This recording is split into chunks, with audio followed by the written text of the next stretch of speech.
Unos padres esperan ansiosos la primera palabra de su hijo. Siempre es emocionante ver cómo la mitad de tus genes se abren paso en la aventura de la vida. Pero ¿cuáles serán las primeras palabras del bebé? ¿De qué tipo serán? De los 8 tipos de palabras del español, podemos descartar inmediatamente a las 2 categorías que están especializadas en conectar elementos en la frase.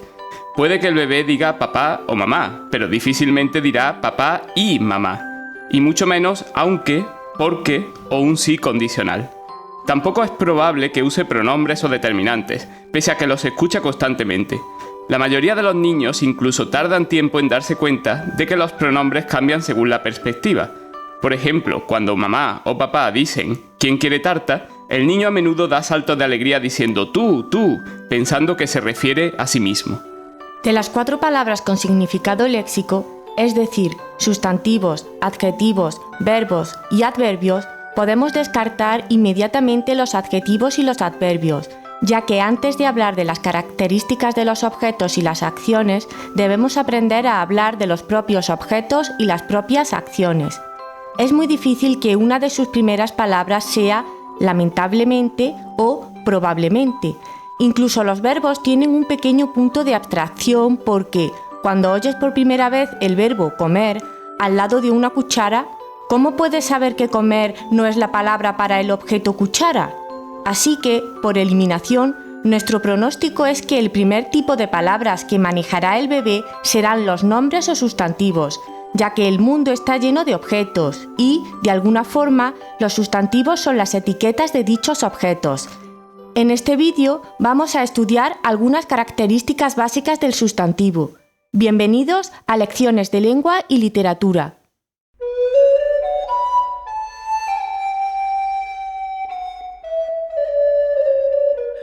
Podemos definir al sustantivo como aquella palabra que designa a un ser vivo, a un objeto o a una idea. Podemos decir que los sustantivos son las etiquetas del lenguaje. Hay una cita muy famosa de 100 años de soledad de Gabriel García Márquez que dice así: el mundo era tan reciente que muchas cosas carecían de nombre, y para mencionarlas había que señalarlas con el dedo. Podríamos decir incluso que los sustantivos clasifican y ordenan el aparente caos de la realidad, con lo cual nos permiten pensar. El sustantivo no suele aparecer solo en las frases, sino que normalmente actuará como núcleo del llamado sintagma nominal.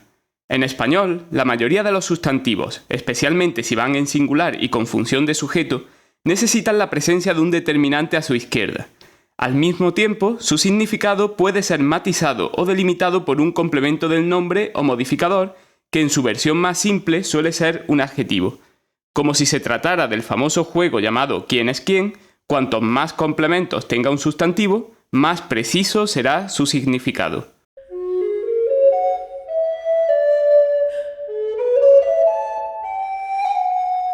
Podemos hacer que otras palabras funcionen como sustantivos, es decir, podemos sustantivarlas.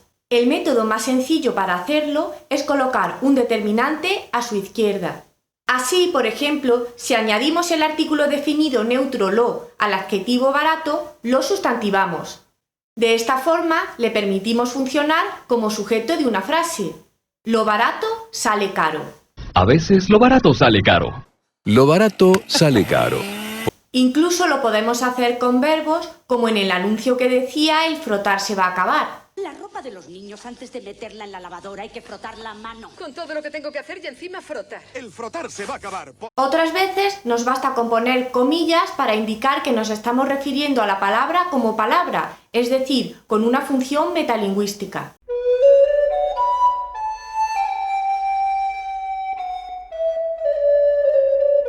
En cuanto al género, el español es un idioma que asigna un género a cada sustantivo, femenino o masculino.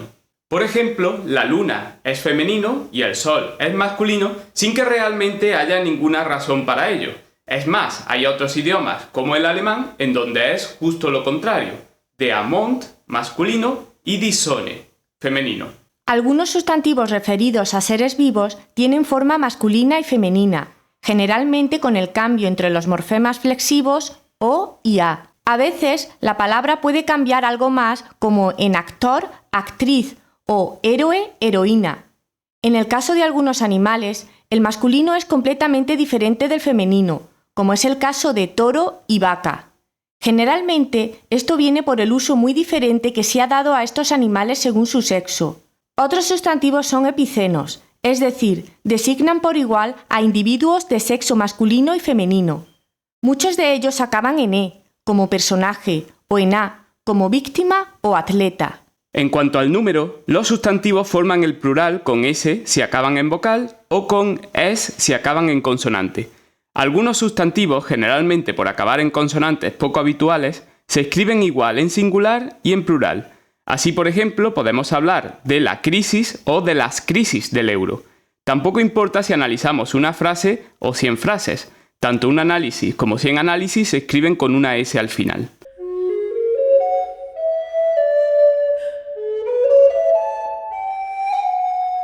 Esta triple clasificación de los sustantivos funciona como una serie de alternativas de dos elementos, siendo siempre más habitual el elemento de la izquierda. De esta forma podemos comprobar cómo la mayoría de los sustantivos del idioma son comunes, individuales y concretos. En algunas ocasiones tendrán una de las otras opciones, si bien raramente más de una a la vez. Los sustantivos comunes nombran categorías de seres y objetos, mientras que los sustantivos propios o nombres propios señalan a solo un elemento de esa categoría. Así, por ejemplo, hay muchas capitales, pero solo una se llama Lima. Hay muchos políticos, pero afortunadamente solo uno se llama Trump. Hay muchos programas de televisión, pero solo uno se llama Bricomanía. No importa que el nombre propio tenga más de una palabra, siempre que se perciba como la etiqueta de una única realidad.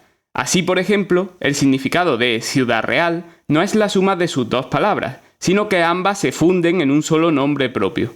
Los sustantivos concretos nombran realidades físicas que pueden percibirse por los sentidos. Son aquellos que se refieren a seres vivos u objetos como casa, vaca o árbol.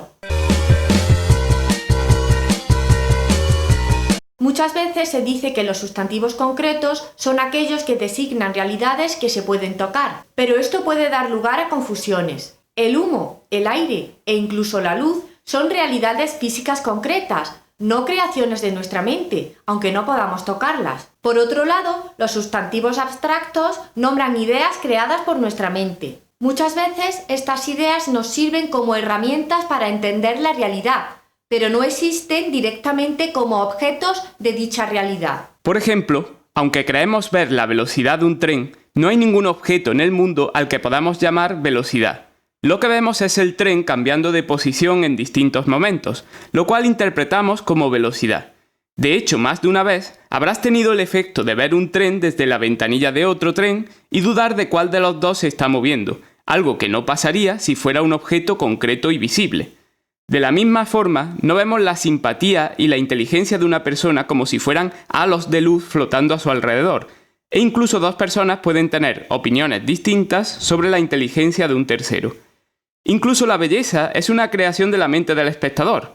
Para el escarabajo pelotero, no hay nada más bello que un escarabajo pelotero de sexo opuesto, con excepción, por supuesto, de una perfecta bola de estiércol.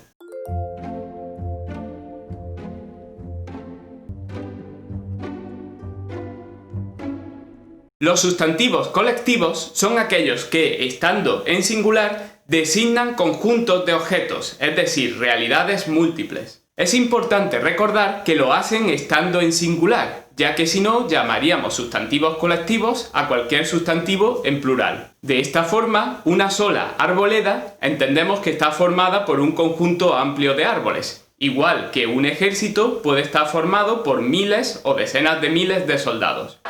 Al mismo tiempo que uno aprieta el gatillo, otro corre con la bala. Pero se cansa y la suelta. Con esto terminamos este primer vídeo dedicado al sustantivo. Hay otros elementos acerca del mismo que aparecerán en otros vídeos dedicados a la morfología y a la sintaxis. También iremos realizando otros vídeos sobre el resto de tipos de palabras. En la descripción del vídeo podéis encontrar el enlace a la presentación de clase con más teoría y ejercicios. En el canal Logue 1980 de YouTube podéis acceder a esta y a otras lecciones de lengua y literatura. Un saludo y hasta la próxima.